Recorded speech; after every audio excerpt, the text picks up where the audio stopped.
Hey YouTube, so recently I did a video kind of talking about the seemingly lack of excitement there has been for Zenless Zone Zero, and now a few days later after uploading that, we have this video from Tectone saying no, Zenless Zone Zero won't be a failure. And I'm really interested to see what he has to say on this, because I'm of the opinion that this game is going to be massive, and we're probably going to see maybe not on par with what we saw with Genshin Impact, probably not. I feel like that is extremely unlikely, but the boom for this game, like once it drops, will be very, very large, even bigger than we saw with the Wuthering Waves. So if you want to see more ZZZ content, like, subscribe before we hop in, all that great stuff.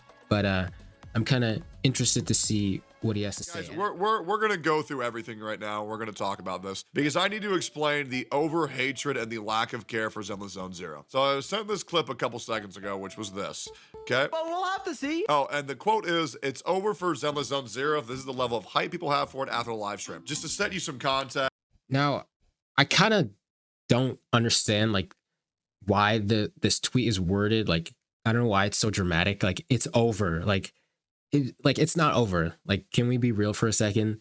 And the reply under it also being kind of, the whole thing being a little disingenuous. I did see this myself, but pointing to why are we lying like this? You know, we all know like it's not going to be over. You know, It's over for Zenless Zone Zero if this is the level of hype people have for it after the live stream. Just to set you some context, right? So generally during a big event for streamers such as Ziox, going through his analytics, like for example, let's see if I can find this huge live stream. Firefly will bless us.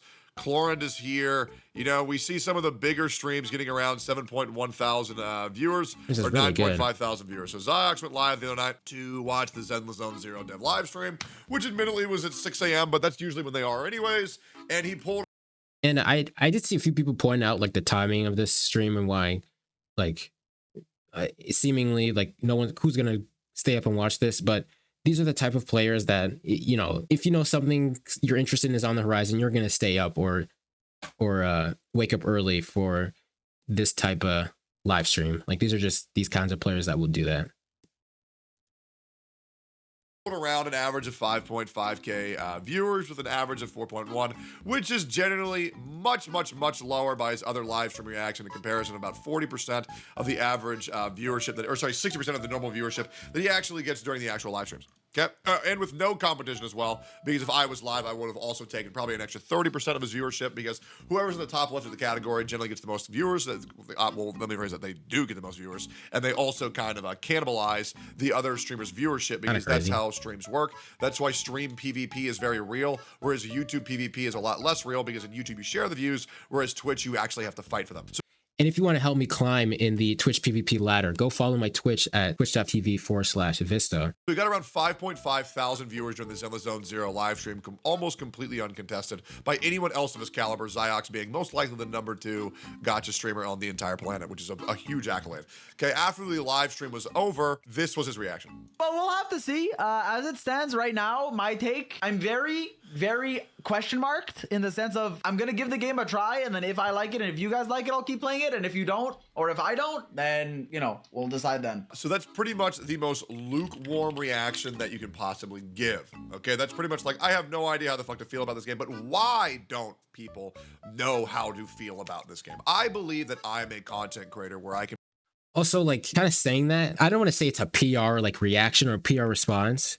I feel like that's a bit hyperbolic, but if you have any sort of strong opinion on one or another thing, then like people are just going to start talking at each other and get divisive. But I mean, if he's indifferent, then he's indifferent, you know. I'm not trying to like say like that's not true, but that's just what happens. can predict when games are going very well and when they're not. A lot of people told me I was crazy for saying Wuthering Waves is going to blow the fuck up and be a competitor. Saying that is crazy is also crazy. We know that it was going to happen. They're in the big three gacha space, and it is. However, the big three is now becoming a big four, because I too also believe that Zenless Zone Zero is going to be very big on launch. I do think that. Now, I don't know if it'll remain big after launch, but I do think it's going to have a great launch and probably be the lowest. In the Street Fighter roundtable, one of the Street Fighter devs did point out the importance about the launch of a game 6 months before release and 6 months after. やっぱりそうですね。ゲームが出る前も大事だし、まあ僕ら的には出る前と出てから半年ぐらいはやっぱりこううまくプロモーション続けないといけないと思ってて。And so hopefully they, have some of what he said in their marketing plan or in the development plan where you'll be in a good spot 6 months after release. So I feel like I want to hope that they have a good holding on what they're going to do and what their plans are.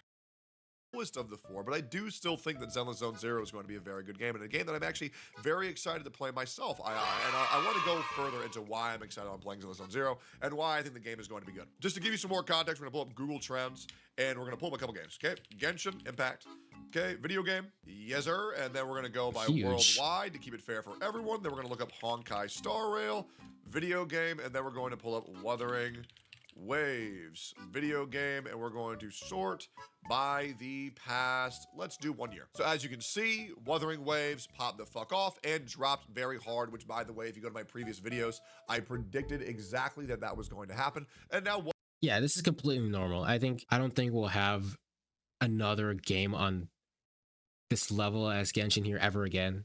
But hopefully that's not true, but that's just what I think is going to happen. Wuthering Waves is most likely floating around the same relevancy as Honkai Star Rail, which is currently the most profitable gacha game on the entire market. Floating on Star Rail levels of relevancy is also really, really good, especially for Kuro. I feel like they should be proud of that. Speaking of which, there will be Gacha PvP tomorrow, where we'll see the revenue report, where I do think that Wuthering Waves will be the second most profitable Gacha game on the June 2024 revenue chart. That is what I believe. I believe r/Gacha Gaming will be losing their fucking minds, and if it's not top 2, it's certainly top 3. It was top 3, so he was right. I think Wuthering Waves had a great fucking month. I think it had a great launch comparatively to what people are saying. I do think there were issues, but I do think the company compensated them enough to where people shouldn't turn their back on Wuthering Waves, and keep your eye on this game, because I do think Wuthering Waves is going to get better and better with every single release, but I do think it's going to require a full system reset, waiting all the way until 2.0 to get a full back in the swing of things and become even more relevant than it was, due to the fact that them having to hyper accelerate their launch from a 6-week development cycle to a 5-week development cycle, and now they're going to have to take the dreaded 7-week development cycle, which is very bad for keeping relevancy for your game. I'm going to point this out in a second, but 7 weeks or having to readjust their development schedule, I know like that probably had a lot of heat under their bellies or under their asses, because shifting that much a week is kind of insane. I don't know, the 7-week 1.1, hopefully we'll see the fruits of that extra week come into play. However, I understand why they're having to do that, and even more so, now they're going to be it's a good move on the same release schedule as Zenless Zone Zero, which means there's going to be direct competition between the two every single time the game launches a version update. But here's the thing. How well is it going to do on launch? Okay, well, let's pull it up. Okay, Zenless Zone Zero. So we pull this up right here, and you look, this is Zenless Zone Zero's relevancy. And as you can tell right now, 4 Hey, we on the rise, boys. We on the rise. days away from launch, it doesn't look that good. Now, does it? However, the thing that you have to understand is that the game, whether you want to think it's botted or not, there is 44 to 45 million pre-registers as of right now. Whether you think that's botting or not, that's up for you to decide. Their marketing is trash. I think that is a point that's up for debate. I think their marketing is trash for adults, but I think for Zoomer children, I actually think it's quite good. I think if you're above the age of 26, you're not going to like their marketing. I think if you're below the age of 16, I think you're going to fucking love their marketing. And I think their ads really or their content on TikTok pops off a lot. So I think that's a good point there. It's definitely towards and geared at a younger audience, which is a smart move, I believe. That's how I generally think it goes. I do think this is aiming for a lot younger of an audience. That's why they have a lot of characters talking about childs. Okay. You know what? I'm not going to make that joke.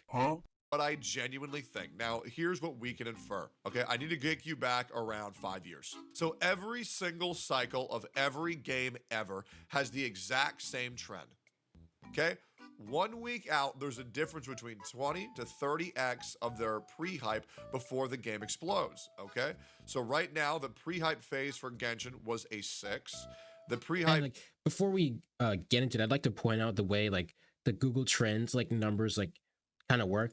So the numbers represent search interests relative to the highest point on the charts for the given region and time. And a value of 100 is the peak popularity for the term, and 50% is half as popular. So, you know, with these gacha games, you know, 50% is basically end of service. That's how these people see it. But, you know, that's just how it is. Phase for Honkai Star Rail was a 3. So half the pre-hype phase of Genshin Impact. For Wuthering Waves, the pre-hype phase was, I shit you not, a 6 as well, matching Genshin Impact's hype entirely. For Zenless Zone Zero, 4 days before launch, we're already at a 7, which means the marketing team is actually doing a very fine job. I do think we're going to see a similar spike, the same way that we did see with Wuthering Waves, Honkai Star Rail, and Genshin Impact. I do think that we're going to see this game explode. So many people say, oh man, I just really don't care about the game, but once again, they're gonna do the same fucking thing that they always do, that I always call them out for. They only like something once it's made. When it's grinding, nobody wants to give a fuck about it. This community, Like, everybody will be there. Like, let's be real here. Like, everybody will. You watching this video, I better see you in the game. I know you're gonna be in the game. Don't be shy. Don't hide it. community is fucking fickle. They're fickle and they're fake as fuck. And that's the goddamn truth. So many people that are shitting on Zenless Zone Zero now will completely flip the script and talk about how amazing it is on launch. And they will only formulate an opinion once they've seen the public opinion themselves. If it's positively receptive, they'll say, wow, very good. If it's negatively receptive, they'll say, oh man, I don't like it. Let's not play it, guys. Let's go back to Genshin Impact. It's bullshit. It's lame. And we've seen this pattern not once, not twice, but 3 times already. And we're going to see it a 4th time again. I think, and we'll probably see it for the end of time. You know, once we'll see these other big budget company gacha games come out, like they're gonna go through the same stuff. As time goes on, it's just gonna be harder and harder to prove yourself. Like, oh, like we're doing something different, because people hate something that's different. You know. Zenless Zone Zero is going to do very well. Let me tell you why. I think the majority of the character designs are very good. I do. I know a lot of people don't like them because they feel clayey. And I do really enjoy the current Kuro Games animation style. I like it very much. That being said, it's subjective and it's your opinion. Me personally, I do love Zenless Zone Zero, the way they make their characters. I also love their fluidity of the animation, and I think the way they tell their story is very interesting. However, I don't think the story is that good from what I've seen, unless they're going to change it from CBT2 as well as the TV system. Zenless Zone Zero is a lot that has subject to change, and I'm going to be playing it on day 1 of launch, and I'm going to be playing the fuck out of it. I would like to point out this little tidbit from the live stream that Dwayne did ask the devs about concerning the TV system. 我们还尝试拓展了一些场景交互机制，并且融合了一定叙事元素。将来在时机成熟时，我们也会用这种形式去升级原有的玩法。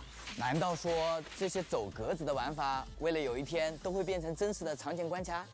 这是我们在关卡上的追求。绝续零在各个维度上持续进化，我们希望在体验上给到神将信心。简而言之，就是可迭代的爽感。我们会在玩法上持续投入精力，为各位神将带来更好的体验。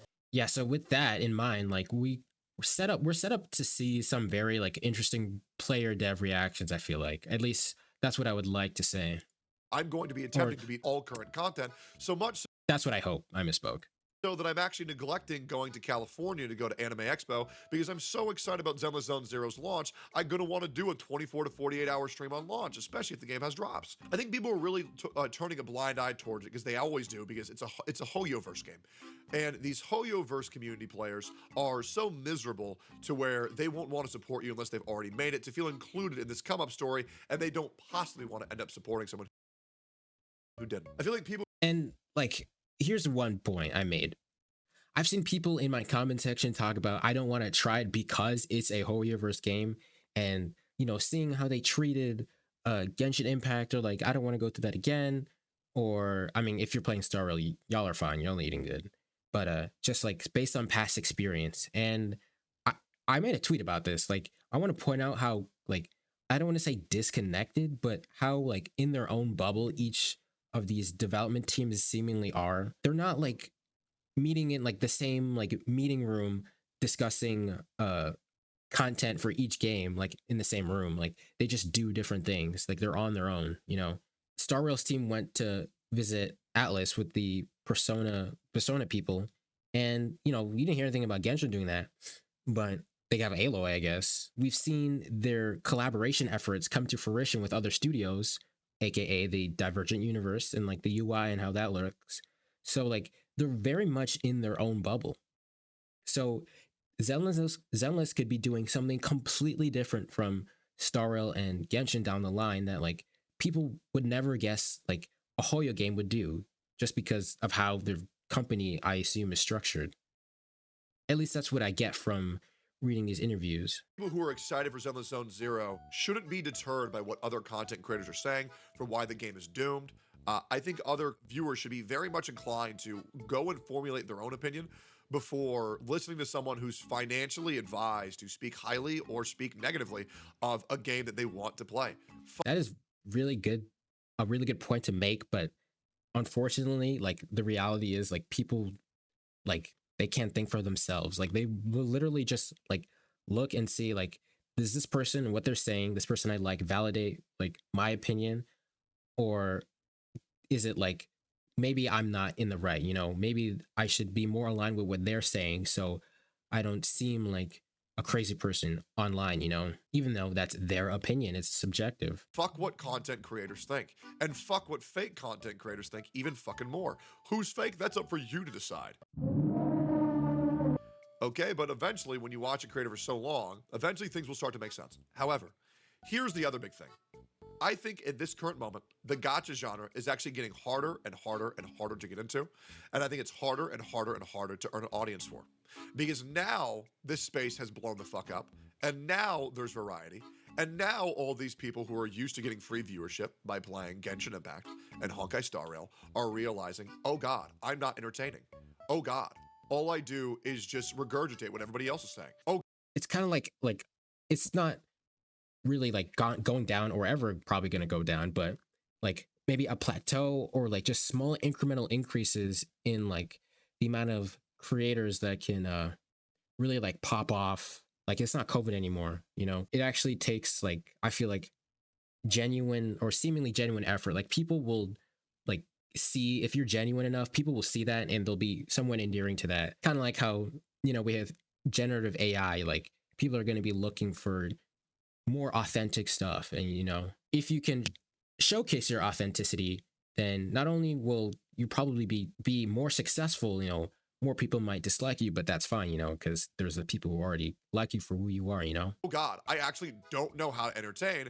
And if I'm not making a guide or saying something quirky, I have no idea how to run a fucking channel. And I think people are going to be overly negative towards games that don't guarantee them viewership.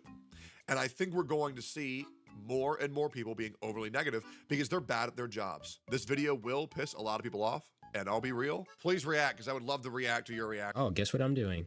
Hilarious. I feel like Zenless Zone Zero at this current time, I feel like y'all players have nothing to worry about. I feel like the launch is going to go very well. Is he looking at me? Once again, think it's going to be the least successful gacha game of the big four right now. But I do think it is going to be a very viable game for furries and weebs. And also, most importantly, I think Zenless Zone Zero will attract the most casual audience out of any gacha game that's currently played. And that can either be a big pro or that can be a big con. True. If you're looking for a game that you can really sink your time and effort into, I don't think Zenless Zone Zero is that game. I do think that if you are looking for a casual, fun combat game with goofy mini games that you can play during high school or middle school or during college, I think that this will be the game for you. But also, I want to point out with those like very instant interactions, like you hop into a level, you fight the enemies, you kill it, you're done. Like planning out how much time you spend in it will like, it'll keep you coming back, you know? Cause like, I just want to give like, for example, you go in, right? And you plan to do like what, 5 story missions and you're done for the day. Like being able to properly allocate your time, I think a lot of people will enjoy. And, you won't be feeling like you have to play this game, you know, or else you'll fall behind. You know, it's different from like Genshin, where you kind of just play and like walk around and pick mint until like you just don't want to stop playing. But people fall into like a trap of just you're still playing because you feel like you have to, even though it's open world, it's not instant. So you just get the endless feeling of I can't log off. And it has systems in place to make sure you stay on. But the question is, what are you looking forward towards in this game? Me personally, I just want to see Nicole get fucked. And if I can spend $500 to play as the big wolf guy and fuck Nicole, I'm good to go. Yeah, I'm sure a lot of people would also pay $500, even more for that. But we'll see. I'm just excited for like everything, like the UI is appealing, the combat, the characters. Hopefully they do something fun with the story. But yeah, we'll see. I think we're set up with a good launch here. I don't know how much money I need to send to China for them to revert the Nicole booby nerf, but if there is a dollar amount, please let me know. Because, or at least a Nicole skin that brings back them big old jugs. That shit was fucking awesome. Anyways, I'm out. Peace. Yeah, so I did say early in the video, I think the release of Zenless will be bigger than Wuthering, or I think it will be a better release than Wuthering Waves. And this is not like Pearl's fault, like, they had some problems, but with the benefit of being a Hoyoverse game, like the polish is just unmatched. So it's going to be able to run on people's bummy phones, and not everyone has the strongest phone. And I think having a phone that can run the game is probably the biggest factor of how many people you're going to have playing your game. Not the biggest factor, but one of the biggest factors. I think we'll be seeing a very smooth launch, hopefully. I'm hoping. Some of that Hoyo polish. And yeah, if you enjoyed this, subscribe, like, all that great stuff. Peace.